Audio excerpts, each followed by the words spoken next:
Okay, let's get started. Good morning or good afternoon, good evening, or maybe even good night, everybody. We're in LMNA presentation. Set up basically initiative by Mary Mack. She's the founder of the LMNA Facebook group and LMNAcardiac.org. That's myself and Roger. We will just do a short introduction from our side. There are probably more people joining, and we will record this session as well. So you'll be able to watch it back afterwards, or for people not being able to join this live session, we will send it out on the newsletter and share it on LMNAcardiac.org afterwards as well. We have a very interesting LMNA presentation by Dr. Neil Lakdawala today.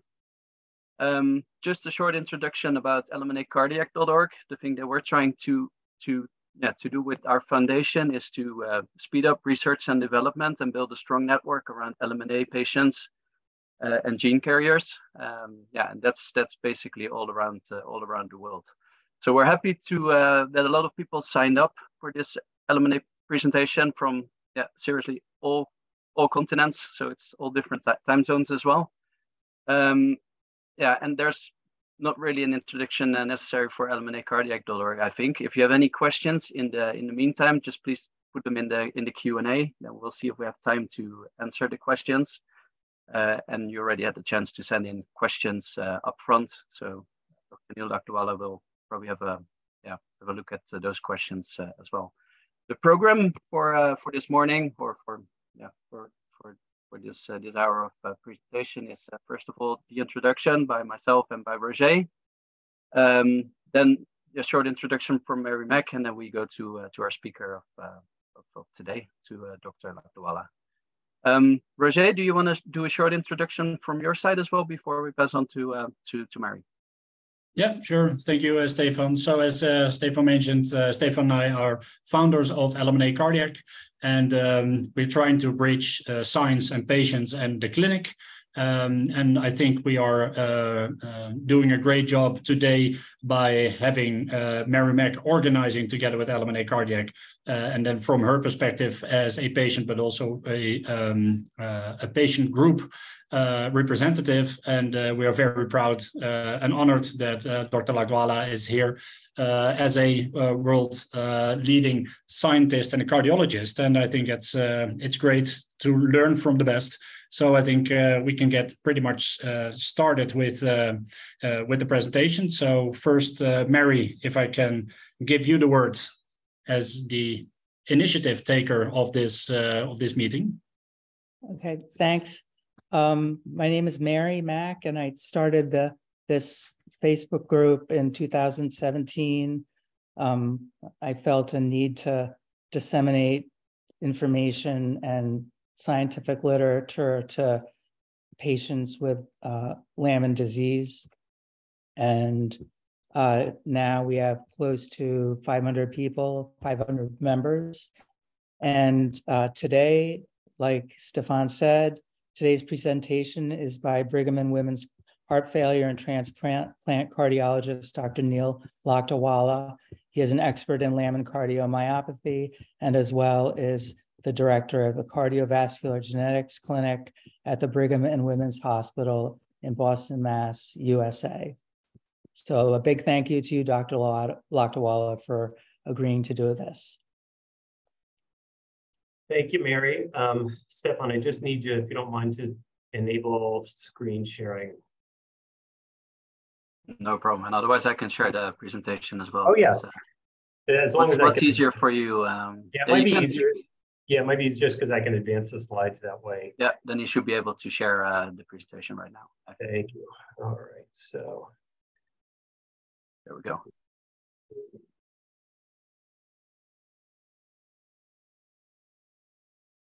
Okay, well, thank you. And it's really, it's a treat and an honor to share some thoughts and respond to some excellent questions. And when we started talking about this, Mary and I and Stefan, and the questions started coming in, I was, as always is the case, was profoundly impressed by how the questions really get to the point of where we may not always know the answer, but I think where the field needs to go. So to Stefan and Roger's point of the power of a patient and investigator community, this is a super well-informed patient community.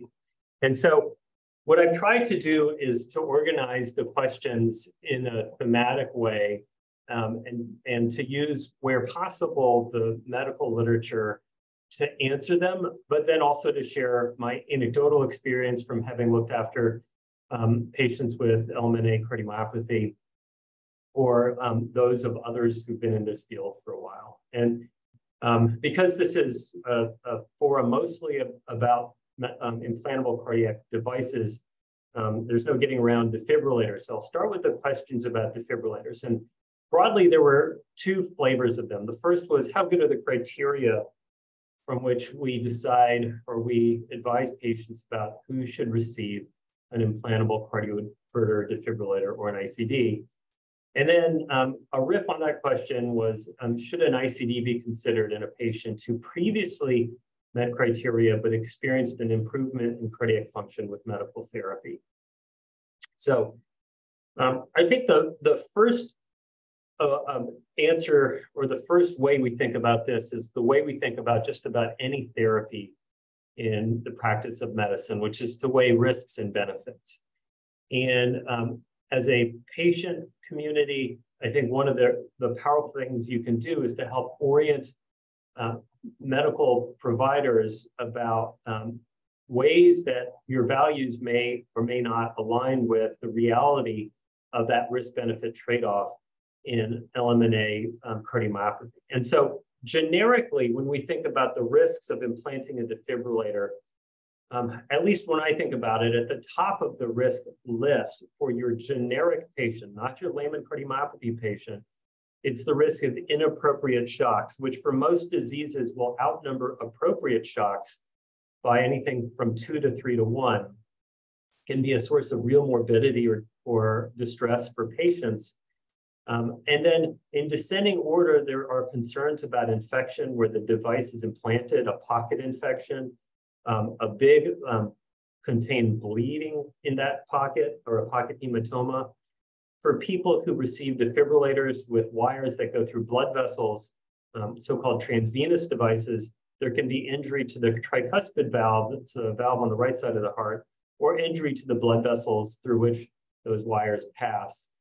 And I think our most feared complication of a defibrillator is an infection of the device itself, which can be life-threatening if it's not captured in good timing. And this is all weighed against the one thing that a defibrillator really should do, which is to save your life.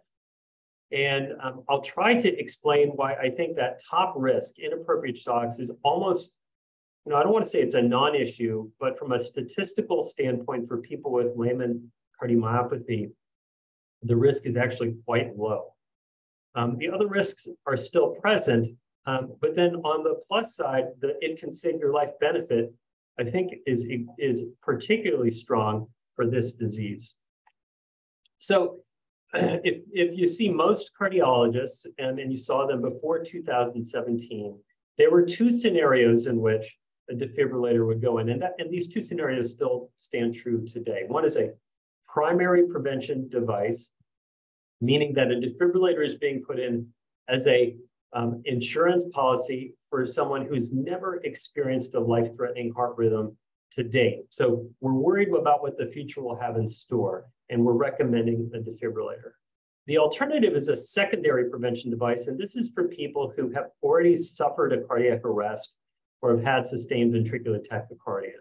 I'm not going to talk about secondary prevention defibrillators because there always has been, or at least in the contemporary era, and there continues to be consensus that these are appropriate. So I'm really going to talk about primary prevention defibrillators. And before 2017, for people who have non-ischemic cardiomyopathy, which is the broad category that layman cardiomyopathy would fall in, along with many other diseases, for that category, a defibrillator was recommended if the ejection fraction, or that measure of heart pump function, was severely reduced, so less than 35%. And if patients had symptoms of heart failure, they couldn't be so severe that we felt that a transplant was needed shortly, or that they may not be alive, but they needed to be present. Moreover, they needed to be on stable medical therapy for at least 3 to 6 months, because for generic non-ischemic cardiomyopathy, medical therapy often can lead to significant improvements in cardiac function. I will say that there were some really thoughtful people who made these guidelines, and if you read the details carefully of these often 100-page documents that were endorsed by American and European medical societies, there were provisos that allowed defibrillators to be implanted for patients who had a concerning family history. So I think from the beginning, if you recognized layman heart disease for what it was, we could get primary prevention defibrillator for patients if we thought they were appropriate. So our group and then other groups have done research in layman heart disease that really challenged those pre-2017 criteria and pooled the experience of our patients with layman heart disease and identified different reasons why patients might benefit from a primary prevention defibrillator. And if you follow the first bullet point, what we showed are different risk markers or risk factors, along with hazard ratios, meaning the extra increased risk if that risk factor was present. So the 3.4 here means that a patient who had an EF less than 50% had a 3.4-fold increased risk of a life-threatening ventricular arrhythmia in one study and 4.4 or quadrupling of their risk in another. While there was some consistency between these two major studies, there wasn't uniformity.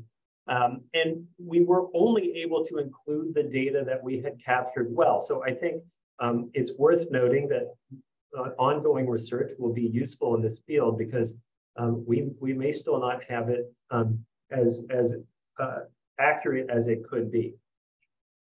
And so these were the risk markers that were identified. Any reduction in cardiac function, pump function, being of male sex, certain types of Layman mutations, and then having had non-sustained ventricular tachycardia, meaning there were glimmerings of fast rhythms.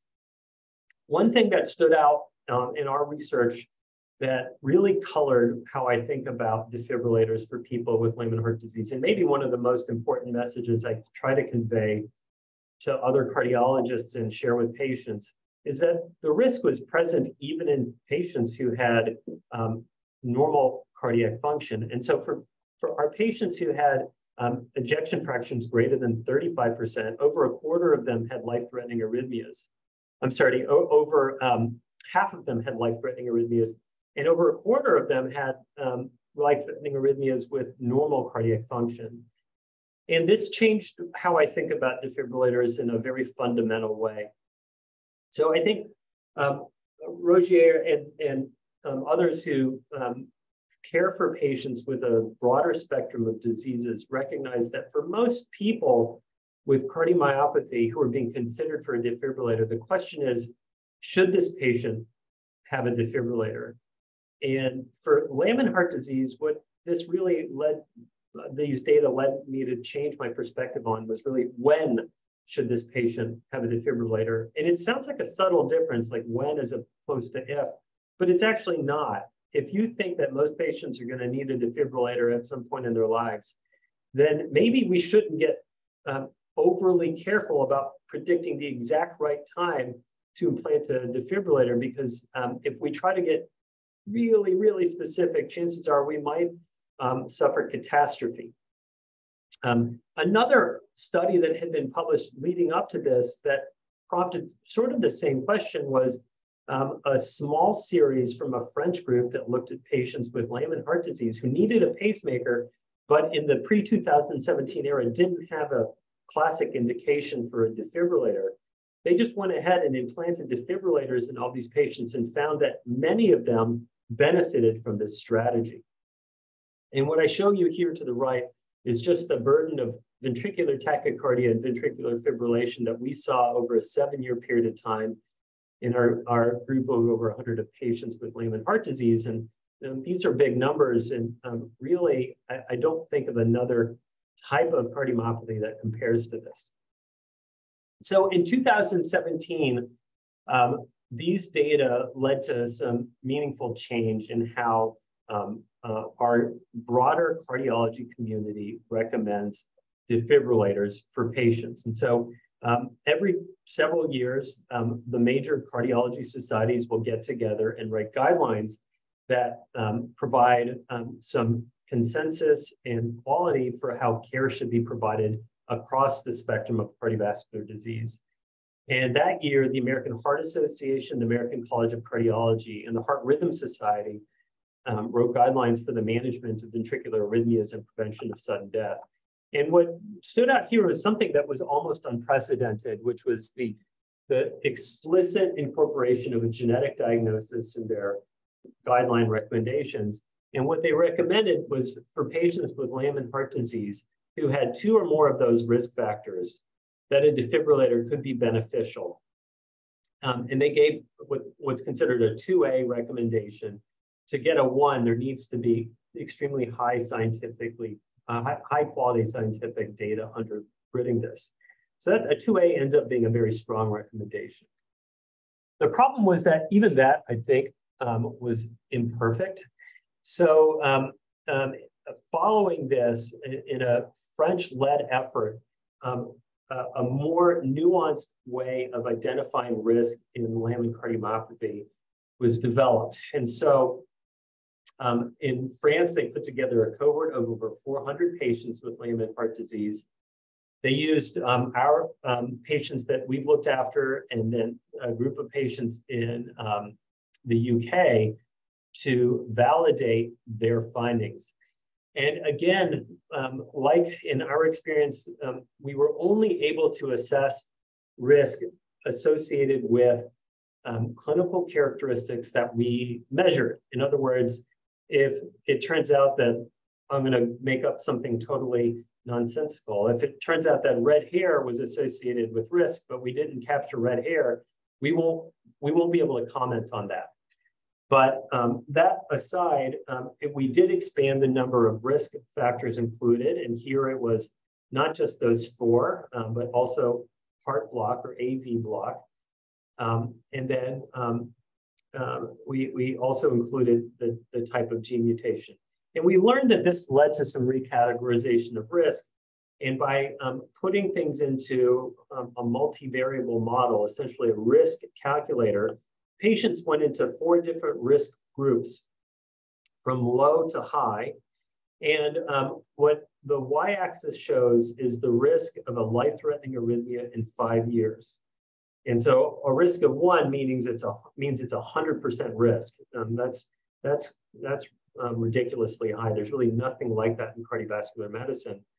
I bring that up because even in the low risk group, the risk was not 0. There was up to a 5% risk in 5 years that there could be a life-threatening arrhythmia. And every group above that ended up being much higher. And what the gray bar shows is what the risk was predicted based on the 2017 updated criteria. And what was actually observed is in black. And so the observed or the risk calculated with the new calculator ends up being considerably higher. Now, while this risk score adds to our ability to provide guidance to patients and make decisions about defibrillators, I think there are major caveats that one needs to bear in mind. So the first is that the performance of this calculator in young patients who show no manifestations of disease is limited. And so age ends up not being included in this. And I bring that up because let's just present the straw man argument, or the, I think, somewhat ridiculous argument that there would be a 2-year-old boy, because age is not included in here, but we could put that boy's criteria into here. This young boy has a nonsense variant that he may have inherited from mom or dad, but has no other manifestations of disease. But because he's a boy and because of his mutation type, this risk calculator says his risk is 10% at 5 years. I don't think that's true at all. And I don't think the authors of this, myself included, would agree with that. But it just means that you need to exercise some degree of clinical judgment when using this. This calculator is not the absolute truth. It's just it's a risk estimator, which provides a clinical, provides some incremental information. So the second point I would make is that it's not a one-time assessment. And this is one of the most important things that I try to convey to my trainees and then for other cardiologists that I talk to about Lehman heart disease. So for most other diseases, we often think about risk assessments being a one and done effort. But for Lehman heart disease, I think people need to return to this on a regular basis because some of these variables will change. In particular, the final three will change. Patients develop AV block, they develop non-sustained ventricular tachycardia, and ejection fractions, unfortunately, decrease over time. So you could have estimated risk in a patient who was 35 and everything looked okay, but then 5 years later, things may look not okay, and you need to be ready for that. And then ultimately, back to my other point of emphasis, if most patients are going to need a defibrillator, how should this change our thresholds for decision-making? Should we be so stingy about when a defibrillator is recommended? And I would argue that we shouldn't. And if we're on the fence, then the answer usually for me is always to recommend a defibrillator. So one other thing that bears in mind when we think about defibrillators is what they do. Defibrillators save our patients' lives. And they do that one of two ways. The most classic way is by delivering an electric impulse or a shock to terminate a life-threatening arrhythmia. But another way that it can do this is by using something called anti-tachycardia pacing, which I'm going to talk about in a moment. So we examined that total burden of arrhythmia in our patients who had defibrillators for Lehman heart disease. So this is data just from our group, and this was led by myself and one of my trainees who's now at the University of Pennsylvania, Kieran, whose picture's in the top corner. And I showed the movie cover from Groundhog Day because it just, to my eye, brought the sort of nightmare of Bill Murray waking up every single day in the same day when I thought about what patients with this were going through with respect to their amount of VT. So in 43 patients, of whom 27 received a defibrillator for primary prevention and 16 received it for secondary prevention, we looked at all of their ICD data over 3.5 and 4.9 years respectively. And just to put it into context, patients were 49 and approximately 46 at the time that they got their defibrillator based on primary, secondary prevention. And their ejection fractions were 40 and 35% respectively. So in these 43 patients, 26 received an ICD shock, and there were a total of 451 ICD therapies for VT. And this is, there's just nothing else that I think compares to this amount of VT that patients experience with respect to other diseases. So on average, a patient who received a defibrillator for primary prevention received 3 shocks per 100 patient years. And for someone who received it for secondary prevention, 28 shocks for, or 28 therapies, I'm sorry, not shocks, 28 therapies for 100 patient years. So overall, 451 therapies, and this was counted against 2 inappropriate shocks. This is also staggering. Usually, if we were to take another disease, let's say heart disease from both heart attacks or another type of genetic cardiomyopathy, you're going to see more inappropriate shocks than appropriate shocks. And here there were 451 to 2 in terms of appropriate versus inappropriate therapies. And the only inappropriate therapies included 1 in a patient who had their wire break and 1 in a patient who had a naturally fast heart rhythm. And that's not because we're that good at programming defibrillators at Brigham and Women's. I think it's because there's something true across the board for Lehman heart disease patients, and that's the high burden of heart block. And because of that, the most common reasons for inappropriate shock, where fast rhythms from the top chamber trick the defibrillator, just aren't present. And so when you think again about the risks of a defibrillator for patient, with inappropriate shocks being a big one, we hardly see them in this condition. And so I would argue that doctors really shouldn't use that as a strong reason to hold back defibrillator therapy from patients. The other thing in Kieran's data that stood out was how effective anti-tachycardia pacing was for VT. Many of you may have a defibrillator or know a loved one with a defibrillator and recognize that a shock is the sort of classic therapy it can deliver, and they're not pleasant. It doesn't feel great to have a shock.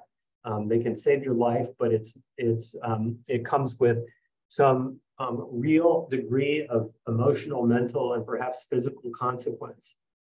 What anti-tachycardia pacing is using the defibrillator to pace the heart at a rate that's faster than the ventricular tachycardia in a way that you terminate the ventricular tachycardia. And patients will describe that as feeling like just a brief flutter, and then the VT is gone. And so what this graph depicts was in all of the different VT rates, so that patients had VT at different speeds, how effective anti-tachycardia pacing was. So in blue, anti-tachycardia pacing was effective. In green, the defibrillator was not programmed to deliver anti-tachycardia pacing, so we'll never know. And then in purple, anti-tachycardia pacing failed and the patient needed a shock. So in all circumstances, a life was saved, but in blue, that was without a shock being necessary. And overall, 94% of VT episodes could be terminated with anti-tachycardia pacing. I show here the line in black.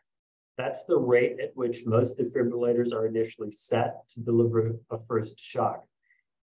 So it gives you a sense that defibrillators can do more than deliver a shock to save lives, in that if we're smart about how we program them, we can use them in a way that provides that insurance without necessarily as much trauma. Another thing that we learned from this follow-up of our patients with defibrillators was that ventricular tachycardia changes over time. So what I show in these two boxes is the rate or the speed of ventricular tachycardia the first time that a patient may have had it, and then the second time. And these two times were separated by an average of 24 months. And the y-axis is something called a tachycardia cycle length. That is the time in milliseconds between beats and ventricular tachycardia. So the shorter the tachycardia cycle length, the faster the VT. So early on, the VT rate was about 206 beats per minute. Later on, it was quite a bit slower at 160 beats per minute.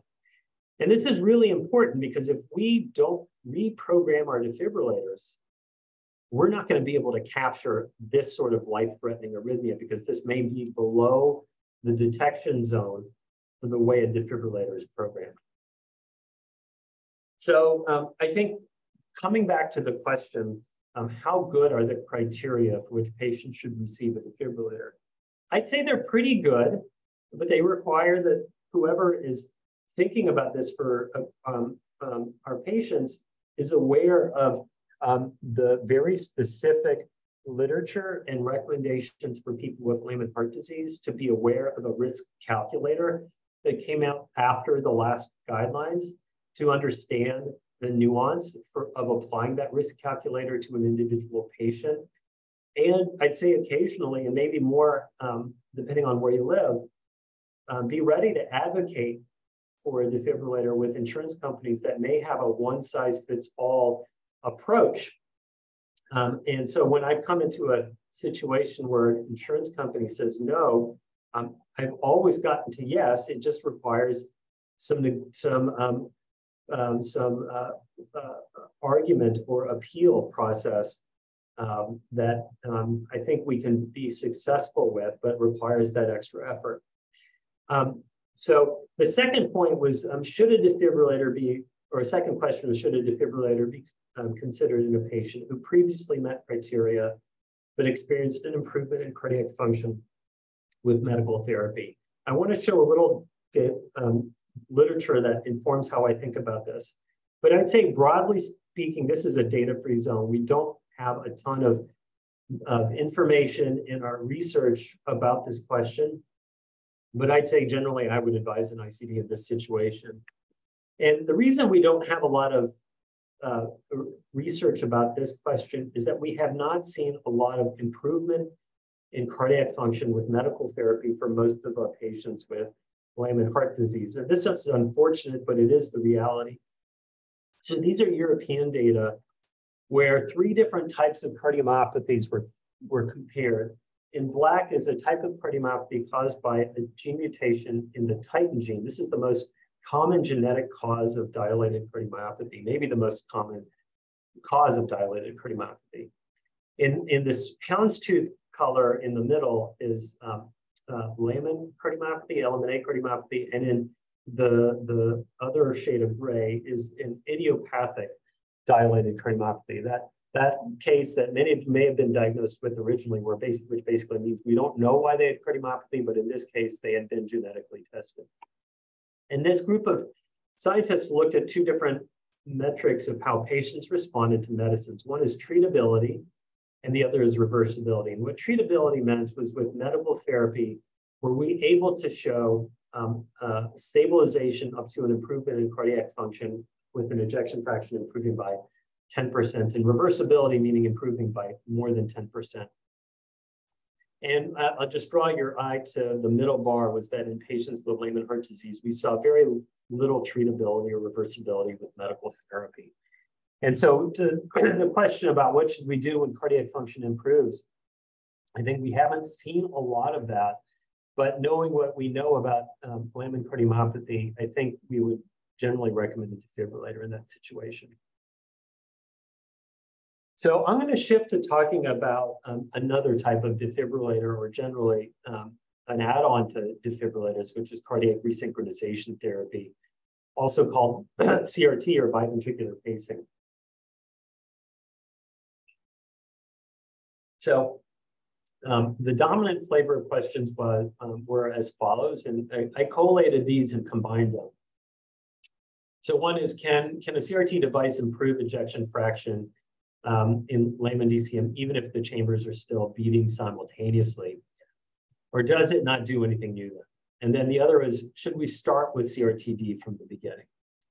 So broadly, what CRT does is it restores synchrony between the 2 sides of the left ventricle so that the heart muscle is beating in a coordinated fashion and not wasting energy. It improves cardiac function while actually asking the heart to do less work. It's really a wonderful therapy in the right patient. And one of the big questions was why does heart failure progress in people with Lehman cardiomyopathy? And I think many of us thought it's just because this is the disease that gets worse over time, that our bodies respond poorly to having reduced heart function. We we start to release hormones that end up being dangerous to the heart in the end. But what we thought might be one of the major reasons that we studied was something called dysynchrony.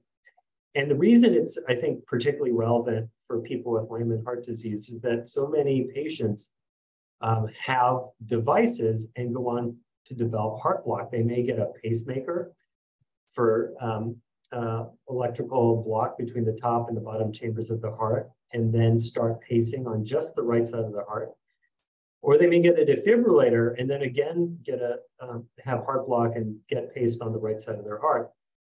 And it turns out, if you pace on just one side of the heart, even in somebody who has no underlying cardiomyopathy, you will cause the heart muscle to weaken. And this is such a consistent phenomenon that when we try to model cardiomyopathy in animal systems, we'll often pace the heart quickly from the right side, and those animals will develop cardiomyopathy. And so one of the questions was, if that's the case, can putting a wire that restores coordination between the right and left side of the heart improve the natural history of this disease? So this is something that we studied. Again, I did this with one of our trainees, Dr. Sidhu, in a multi-center international effort. And so this is a group that represented 3 continents worth of investigators and over 100 patients' data. And we compared patients who responded and those who did not respond to CRT. And response meant that your ejection fraction improved by more than 5% after CRT went in. And then we tried to understand which patients responded the best. We looked at things like how old patients were, what their sex was, what their race was, what type of mutation they had, how limited they were by heart failure symptoms, how low their ejection fraction was, and how enlarged or dilated their hearts had become. One thing that stood out was the lower their ejection fraction, the more likely they were to respond. We also looked at the rationale for why the device went in, so primary prevention versus not, whether there was heart block or atrial arrhythmias present, and then whether there was a device that had been implanted before, and if there was, how much pacing patients had received before. And here, the only statistically significant feature that predicted who would respond besides having reduced ejection fraction was how much pacing patients were receiving by a device if they had one before CRT went in. If, in other words, their device was going in as an upgrade. And we did something called a multivariable analysis, meaning that we looked at many different potential predictors of who would respond to CRT, and then put them into a statistical model that accounted for each of them to try to account for something called confounding or collinearity, so that we really try to get to the things that matter independently. And what those two things were is how much pacing a patient had and how reduced their ejection fraction was. And what this number means that for each 4% increase in ventricular pacing, I'm sorry, for each 1% increase in ventricular pacing, there's a 4% increased probability patients would receive a benefit from CRT. Another way to look at that was just thresholds of ejection fractions. And so these are very familiar numbers to many of you. So for people who had an ejection fraction less than 45% when CRT went in, we saw the response rate was 44%, and then so forth with lower ejection fractions. We also saw that patients felt better after CRT went in. So this was how they felt before and after, 6 months afterwards. And this was using the New York Heart Association classification, which 1 means that people had no symptoms, 4 means that they had symptoms really at rest, 2 with mild to moderate activity, and 3 with moderate to minimal activity. And then most importantly, we saw that in patients who responded to CRT, they lived longer and they were less likely to need a heart transplant or a left ventricular assist device. And so this was not perfect. We saw that in the responders, which is in red, there was still bad things happening over time, but there was a significant improvement with CRT. So unlike medical therapy, which I showed you seemed to not do so much, it looked like in the right patients, CRT benefited people with LMNA cardiomyopathy. And so in summary, there are 105 patients who were in this, of whom almost 40% responded. And we found that the people who benefited were those who had lots of ventricular pacing and reduced ejection fraction. And this response came with an improvement in survival free from needing a transplant or a ventricular assist device. And so back to those questions, and this is something that I talk to my colleagues in electrophysiology about a lot. One is, can we improve cardiac function even if the chambers are still beating simultaneously, or does it not do anything new then? From my analysis of our data and from our patients, I don't think that would help patients. And so the nuance is that you may anticipate that the simultaneous pacing is going to wear off over time, and you may get things ready so that CRT can be used, but not actually turn it on if there is still simultaneous contraction. In a sense, we can't improve upon Mother Nature. So if your heart's already beating in synchrony, CRT is not going to be better than that. But if it's not, we should try to get as close to the way the heart had previously worked as possible. And then the other question was, should we start with CRT from the beginning?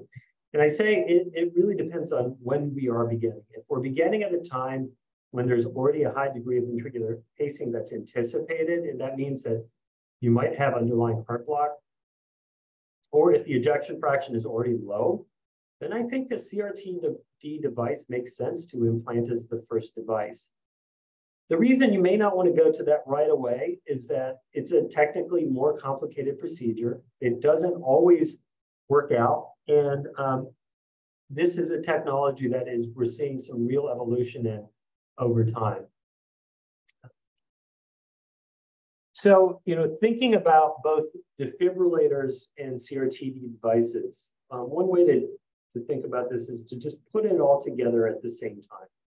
So if you're seeing a cardiologist and a defibrillator is being considered, which one should be used? Should it be a single chamber ICD? What's a single chamber ICD? In a single chamber ICD, you have this device called the pulse generator, which is the battery and the computer. It's about the size of a big watch face, and as many of you know, it's implanted under the skin, just below the collarbone, usually on the left side of the chest. It's connected by a wire called a lead that goes through a vein that then travels into the heart, crosses the tricuspid valve, and is anchored in the right ventricle. So the single chamber ICD is the most commonly used defibrillator for most patients who have cardiomyopathy. This is, I'm saying broadly, not just layman cardiomyopathy. So which patient with layman cardiomyopathy would benefit from this? I would say this type of device would be helpful for a patient who already has atrial fibrillation, who has a normal ejection fraction, and has no heart block present.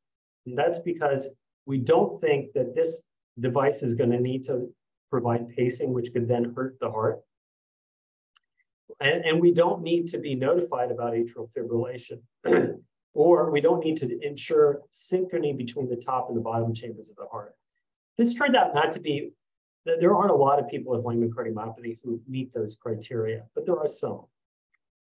How about a dual chamber defibrillator? So in a dual chamber defibrillator, it's the same setup as the first, but there are two wires. So one of those wires is the same as in the single chamber. It crosses the tricuspid valve and goes into the right ventricle.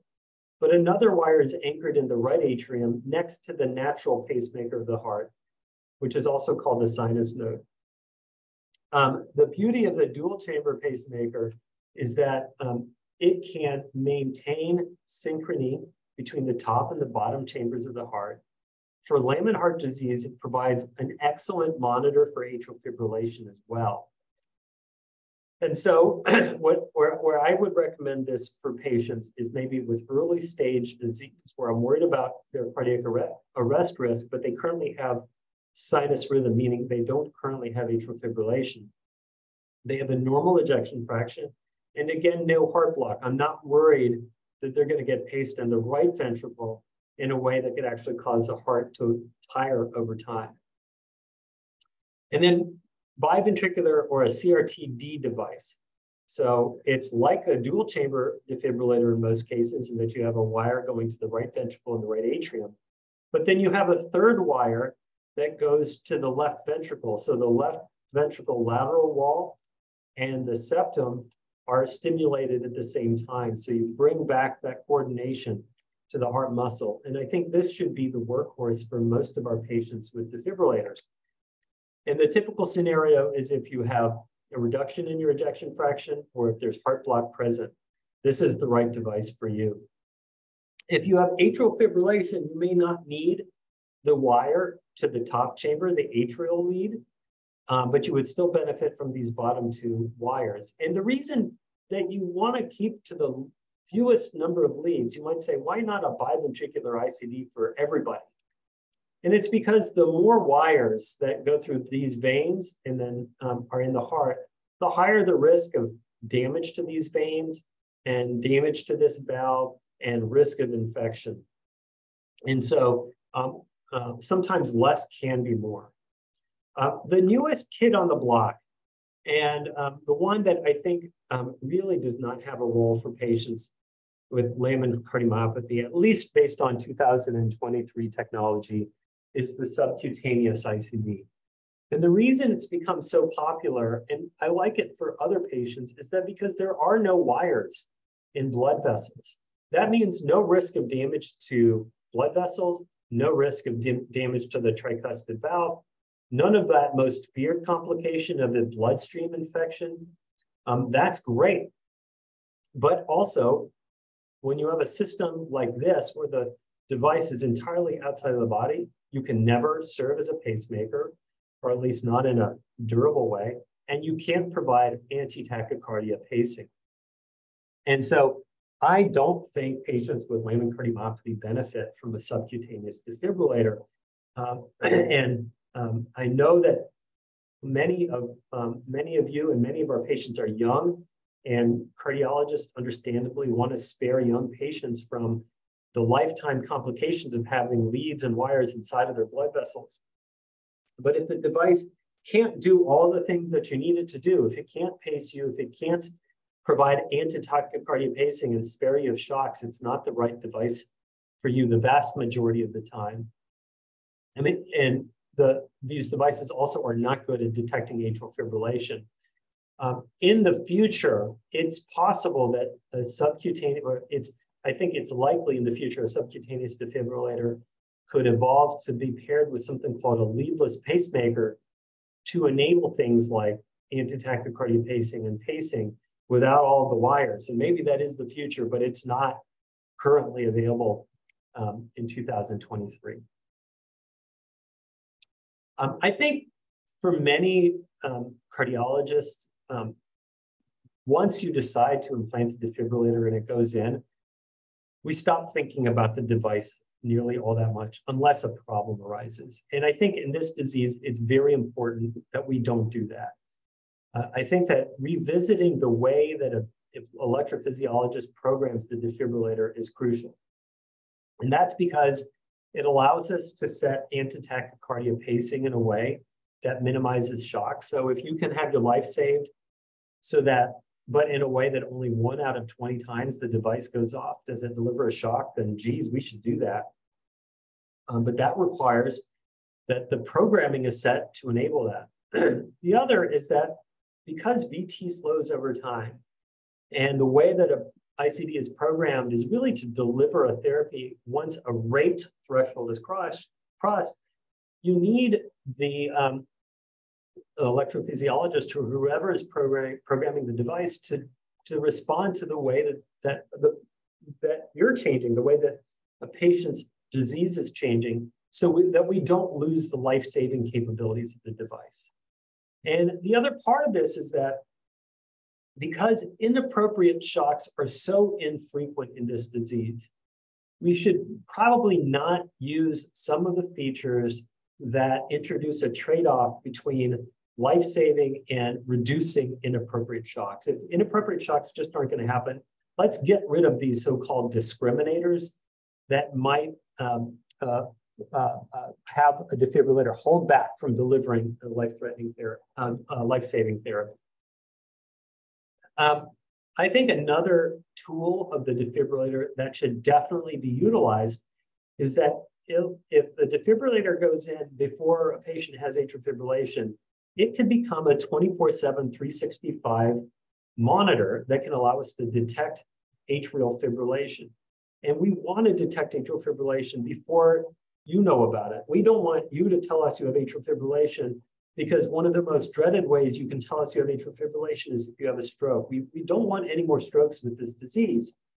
And so if we can use a defibrillator to tell us when a patient goes into atrial fibrillation and then jump in and recommend a blood thinner or anticoagulation to prevent a stroke or an embolus to a leg or a kidney or to a liver, we should do that. So once that defibrillator goes in, we should be scrutinizing what it tells us about your heart rhythm.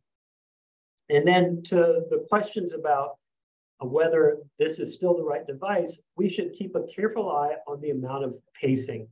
So if a patient got a defibrillator before they had heart block, but then they start to develop heart block, and we see that 5, 10, 15, 20, 30, 40, 50% of the time, they're now getting ventricular pacing, it's probably time to think about upgrading their defibrillator. Because usually we wait until the battery goes out and then recommend an upgrade. But it might be, in some patients, worth an early swap of devices if it means we could keep the heart muscle function good for a longer period of time. So it looks like we've got a little more time, so I wanted to cover questions about atrial fibrillation. And the first was, is there a role for atrial fibrillation ablation? And the second, is there anything in writing challenging the utility of the CHA2DS2 score? And so for those of you who don't know, the CHA2DS2 score is a widely used clinical tool in all of medicine to help understand which patients with atrial fibrillation are at risk of stroke. It was definitely not developed for patients with Lambert heart disease. It was developed in a much broader population of patients. And I would say in brief, the answer is that it's absolutely not the right way to estimate risk. And I'll show you some of the data why I think that's the case. So first of all, as I think we all are painfully aware, AFib or atrial arrhythmias are extremely common in Lambert cardiomyopathy. And so in our experience in patients with Lambert heart disease, when I first meet them, over half of them have AFib. And over 7 years of average follow-up, over 80% will develop either AFib or its close cousins, atrial flutter, atrial tachycardia. And one of the things that I try to teach cardiologists about is that AFib here often begins before cardiomyopathy or heart muscle weakness is set in. And people are really usually focused to look for this, if they look for it at all, after cardiomyopathy is set in. So when we looked at our average patients with AFib, they were very young, 44 on average, and their ejection fractions were pretty close to normal on average. One of the things that really stands out in Lambert cardiomyopathy is that AFib, or this irregular electrical activity, progresses to something called atrial standstill, where the left atrium stops moving altogether. And I think that's why we see such a high risk of stroke. The risk of stroke and of thromboembolism, meaning a blood clot that forms in the left atrium, then gets kicked out and blocks off the blood supply to a vital organ, is increased 5 times compared to other forms of cardiomyopathy with AFib. That's a staggering risk. And this comes from this European study from 10 years ago.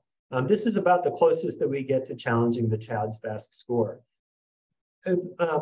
What this study looked at was the risk of life-threatening blood clot embolism, or going from the heart to the body, including the brain, in patients who had Lambert-related dilated cardiomyopathy and patients who had dilated cardiomyopathy, and everybody had atrial fibrillation. And here we're looking at the cumulative probability of one of these things not occurring. In other words, you want to stay up here if you're a patient. You want to never have that happen. And then based on the patient's age, and we can see that people with Lambert heart disease had a much higher risk of having a blood clot go out from the heart and cut off vital organ blood supply, including to the brain, or a stroke, with about a 5-fold increased risk. And because of that, my practice, well, I'll talk about that in just a moment. I think one of the questions we had, and this is a study that I had the pleasure of leading with friends at Stanford, is why is this the case? Why is Lambert heart disease different? And it looks like it's because Lambert cardiomyopathy affects the muscle of the left atrium very early on. And while we don't normally talk about the ejection fraction or the mechanical function of the left atrium, you can actually measure that with an echocardiogram. And so when we did that, we looked at something called contractile strain, or we looked and we compared it against the ejection fraction. And the red line shows you where contractile strain was low or abnormal. And the blue line shows where the ejection fraction was low.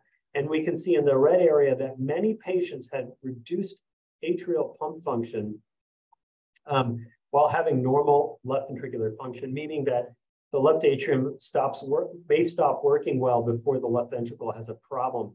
We might actually be able to look at this to predict which of our patients are going to run into problems with atrial fibrillation. And so another argument for why this disease is different and why the CHA2DS2-VASc score may not, well, I don't think is useful.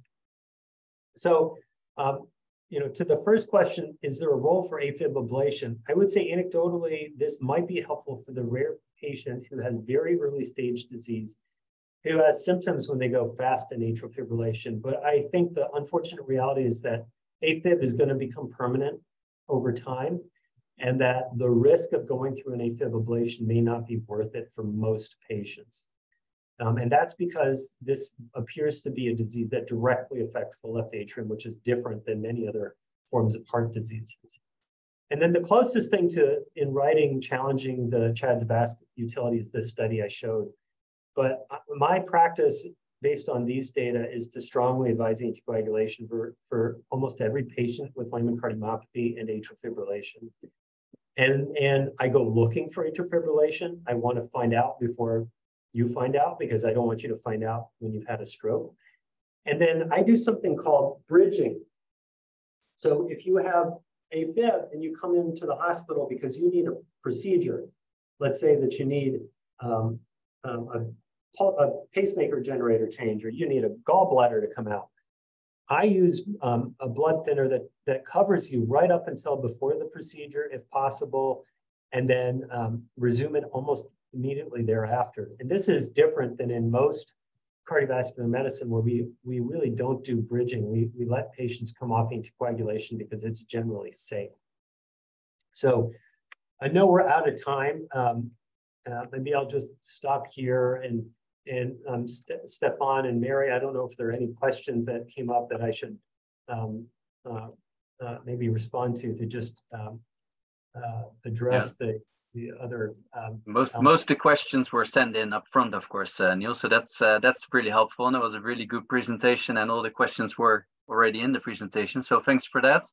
There's 2 questions in the Q&A, but maybe Roger, maybe Mary, maybe you have some questions as well. First of all. Yeah, for Neil, perhaps I can. I don't know if you can see the questions because you're in sharing mode, of course, but there is a question, 2 questions actually from Todd Limburg. And thank you, Todd, for these questions. So the first question, Neil, is would you speak to the applicability of these recommendations to people with mutations in proteins of the nuclear envelope other than LMNA? Yeah, this is a great question. So this is, I think the reality is we don't have a ton of great data when it comes to what is largely MRIN. This is mostly, I think, a question about MRIN-related heart disease. Layman heart disease is, I think, as we all know, rare enough that unfortunately a lot of people don't know it well, but it ends up not being that rare. So if you're a cardiologist and you practice at a center like mine, if you're looking for it, you're going to take care of patients with Layman heart disease. MRIN is at least 1 order of magnitude rare, and so our data guiding recommendations here aren't great. But I tend to err towards the conservative, meaning that I would be more likely to recommend a defibrillator to a patient with MRIN heart disease if they show some of the same features, even if some of the data are mixed with respect to the benefit. I think that's what Todd is asking about. I think the other question I see that he asked is what are the criteria I use to determine the timing and extent of reductions in the detection level for VT? And so I think this comes down to 2 things. The first is, if you're not an electrophysiologist, if you're not someone who puts in defibrillators and manages them for a living, you need to develop a relationship with an electrophysiologist and make sure that person is on par with you with respect to how well they know this disease. And so I work with Usha Tedrow for the vast majority of my patients, who knows Layman heart disease extremely well. And between she and our patients have a device interrogation every 3 months.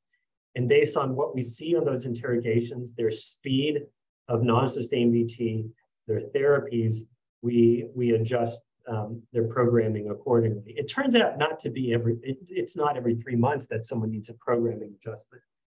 But I think it's all about making sure that the respective parties are aware.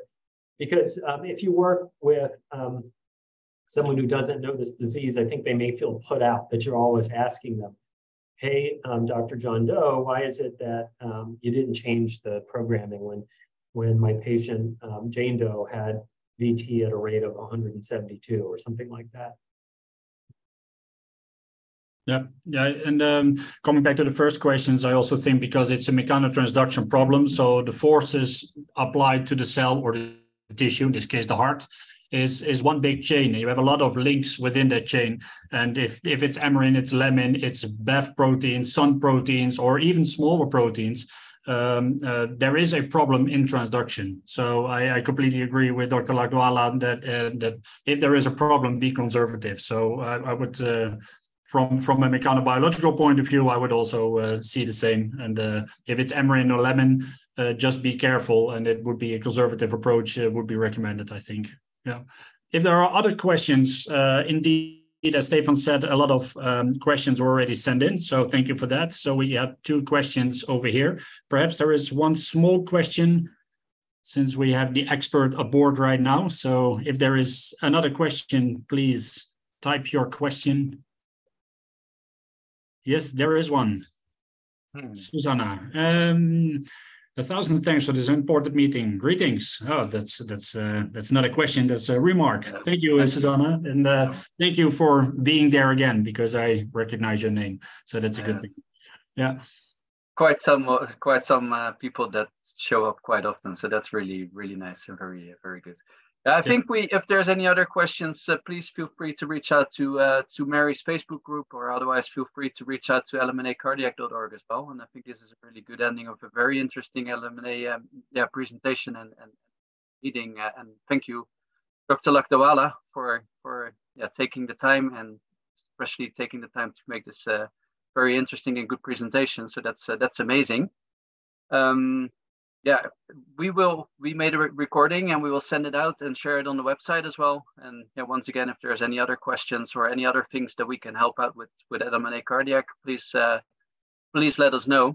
That's the thing that we're trying to achieve, to help out build a strong network and speed up research and development, hopefully find a solution for this problem. So thank you for taking the time. Thank you for joining this webinar, everyone. Yeah, Stefan, Mary, and Roger, it's really a pleasure, and I appreciate the invitation. I've learned so much from you. I've learned more from my patients than I could possibly ever convey, and I want to be a good advocate. And so Mary knows how to find me, and if there are ways that I can be helpful, either I know Roger is a leader in this, and if it comes to some of our efforts at helping to advance the science of this condition, or really to help with advocacy for a clinical situation, I'll do the best that I can do. And that's great. Thank you so much.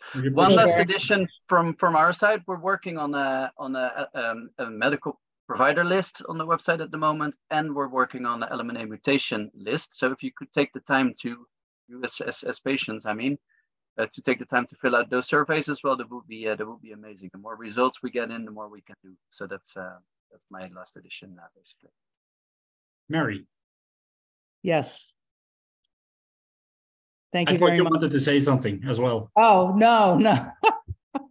I just thank you very much, Dr. Lakdawala. That was excellent. I'm just so appreciative. Thank you. Anytime. Yeah. Okay. Thank you very much. And have a nice day, everyone. Bye.